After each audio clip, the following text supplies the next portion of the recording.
in the United States earns 10 times more than the average Negro wage earner of 12 years ago. The national income of the Negro is now a little better than $28 billion a year, which is more than all of the exports of the United States and more than the national budget of Canada.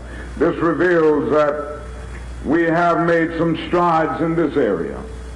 But probably more than anything else, and you've read about it so much here and all over the world, I'm sure, we have noticed a gradual decline and even demise of the system of racial segregation. Now, the legal history of racial segregation had its beginning in 1896. Many people feel that racial segregation has been a reality in the United States a long time, but the fact is that this was a rather recent phenomenon in our country, just a little better than 60 years old. And it had its legal beginning with a decision known as the Plessy versus Ferguson decision, which said in substance that separate but equal facilities could exist, and it made the doctrine of separate but equal the law of the land. We all know what happened as a result of the old Plessy doctrine. There was always a strict enforcement of the separate, without the slightest intention to abide by the equal. And the Negro ended up being plunged into the abyss of exploitation, where he experienced the bleakness of nagging injustice. But then something marvelous happened. The Supreme Court of our nation in 1954 examined the legal body of segregation, and on May 17th of that year pronounced it constitutionally dead. It said in substance that the old Plessy doctrine must go, that separate facilities are inherently unequal, and that to segregate a child on the basis of his race is to deny that child equal protection of the law. And so there you have it, Margie. Just giving you just a little clip of that, because he didn't talk at all about apartheid. Yeah, I think it's. How long is the clip? It's a long one. It's like 59 minutes. So we need to learn how to clip out. Yeah. What I'm gonna do, tonight I'm gonna just continue let it play for people who want to listen to it, and then I'm gonna just come back and stop it. You know, talking about segregation. That's Martin Luther King talking about things that we never hear about. That's true. You know, we only hear about I have a dream. That one day. Let me play that song for you. I have a dream that one day. I think you should play Blowing in the Wind. That's what you should do. Blowing in the Wind? What? The answer, my friend, is Blowing in the Wind. I don't want to play that. Why would we play that? Well, because people were singing it the other day, and it's still on my mind. So, you know there's an MLK rap, right? You ever heard that one? No, I never heard that. Seriously? You know, apartheid South Africa learned a lot of its segregationist practices from the United States. I just read this quick line here for whatever it's worth, that someone said that they watched U.S. Air Force people arrive in South Africa and help deliver these signs that said, you know, whites only and colored around the back. You know, and Martin Luther King, in many ways, his legacy, at least here in the United States, his memory is like that of Nelson Mandela. Yeah, you're right. You're absolutely correct. You know, and I really hate, or don't hate, but I sometimes have to allude to kids because kids really don't know much. But I remember reading, you know, Nelson Mandela was a man of peace, and he wanted whites and blacks to live together. And he went to jail and became president. So, I mean, it's sort of like the Martin Luther King, I have a dream, I'm black and I get assassinated, you know, narrative. That's pretty, you know, way too succinct and not giving the full credit.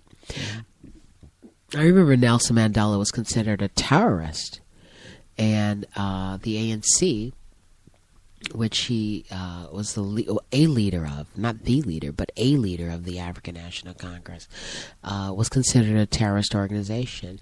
And they, too, were followed in the United States and would have, up until, a year or so ago, been considered on the terrorist watch list. The African National Congress, they did have a mission in the United States and United Nations and a permanent representatives, but they were not considered a legal entity or a respected entity by the federal government, at least not outright. I think that the federal government must have known at some point that apartheid would end and all these leaders in the ANC would ultimately end up running the government and in some ways actually help fund their education here in the United States, which I know definitely about. One thing that the United States does, and they did this through the United States Agency of International Development, they would have different people from liberation movements and sponsor them through different non-governmental organizations to go to school. And the goal of here in the U.S. is to get them to be more friendly toward the United States in case the inevitable happens, which is their liberation. And once they're liberated, they would be more friendly to the United States. But for the most part, the ANC was not a friend of the U.S. And, Cuba or the Soviet Union or any of those other countries that were socialist actually helped fund those organizations. When Nelson Mandela was released officially, publicly from prison, not officially, but publicly from prison, because, when you read his story or saw the movie or whatever, you saw that the apartheid government had put him up in a house, for over a year, where some of his comrades were still in jail. And he did insist on their release, and they were released a little bit, eventually. But when he was released, I was in Tanzania at the time, and that was one of the first countries he came to, because a lot of those countries in southern Africa, also known then as the frontline states, had supported all these people who were in exile. And so he came to Tanzania, and maybe a week, 2-3 weeks later, we left Tanzania and came to the United States. And I remember watching Roz Abrams, the gentle grandfather. They had called him a gentle grandfather, and had given him total credit for ending apartheid. And, here right in front of me, because this was a struggle that I was like, totally deep into and very much involved in. I just thought that it was discredited a whole entire organization that existed and educated people and advocated for their own freedom while Nelson Mandela was in jail. But, people do need an icon, and so he became the icon. But to say that he did it alone without the help or the assistance of the ANC and along with Walter Sisulu and Oliver Tambo, it was just Nelson Mandela by himself who did all this while he was in jail. It wasn't, he just kept the struggle going all on his own. And so, again, here's another way where our history has been retold and revisited.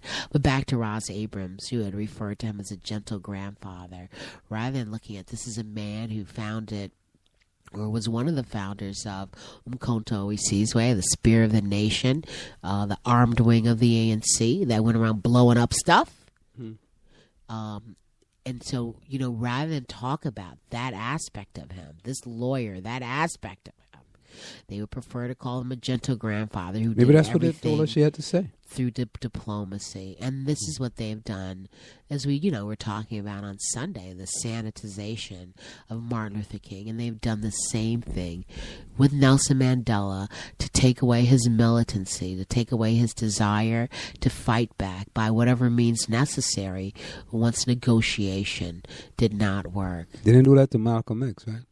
No, they didn't do that. No, they vilified him and made him seem like, a militant, but not just a militant, but, juxtaposed him and said, well, there are two ways you can take. Now, when you look at Malcolm X, though, here you have the Nation of Islam, yes, and I think probably their biggest threat was that they wanted to be as self-reliant as possible. So they had their newspaper, and they had their housing, and then they had their own churches, which they did not, or not churches, but temples, which they did not allow white people to come into. They tried to do economic self-sufficiency. And I think that may have been a problem, because when you integrate, that means you integrate your money as well.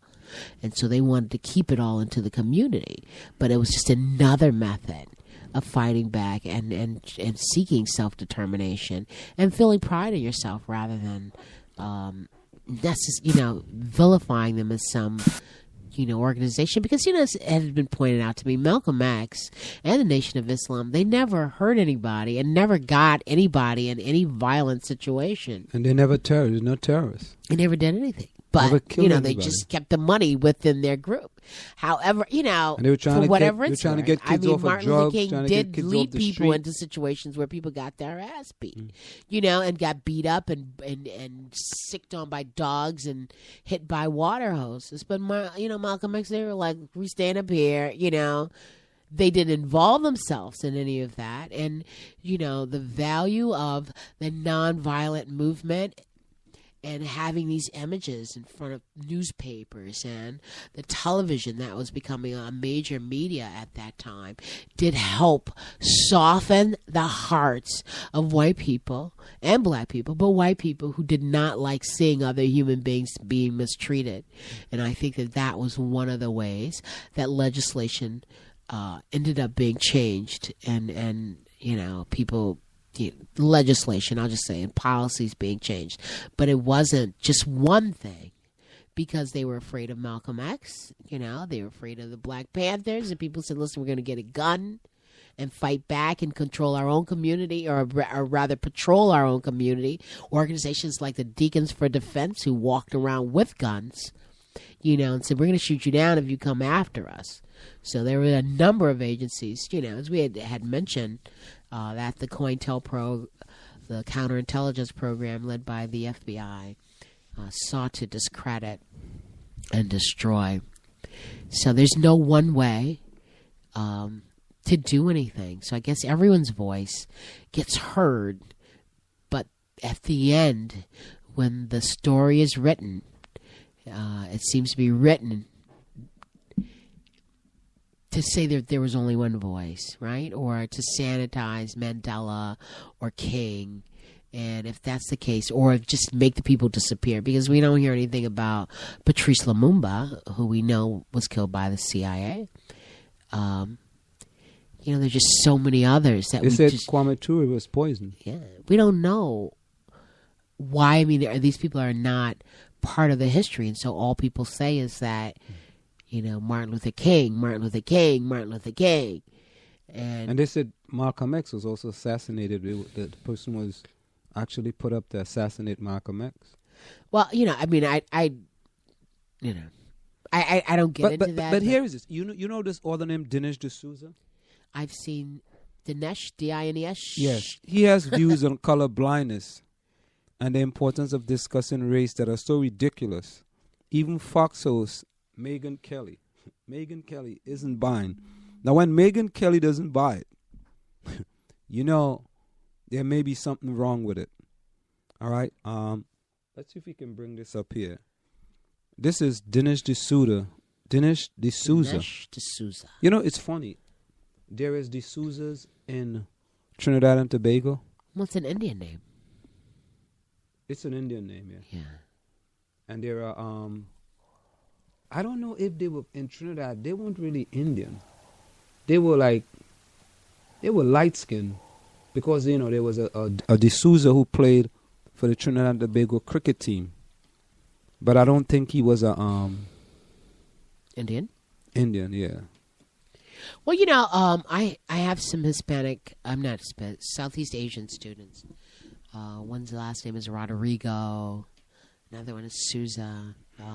So, again, it just, shows the prevalence of imperialism and the corporation, or the company, or the European powers going all over the world and taking the names of people or having an impact on people's last names for whatever they're worth. So we're listening. Well, we got to keep, because... D'Souza? Yeah.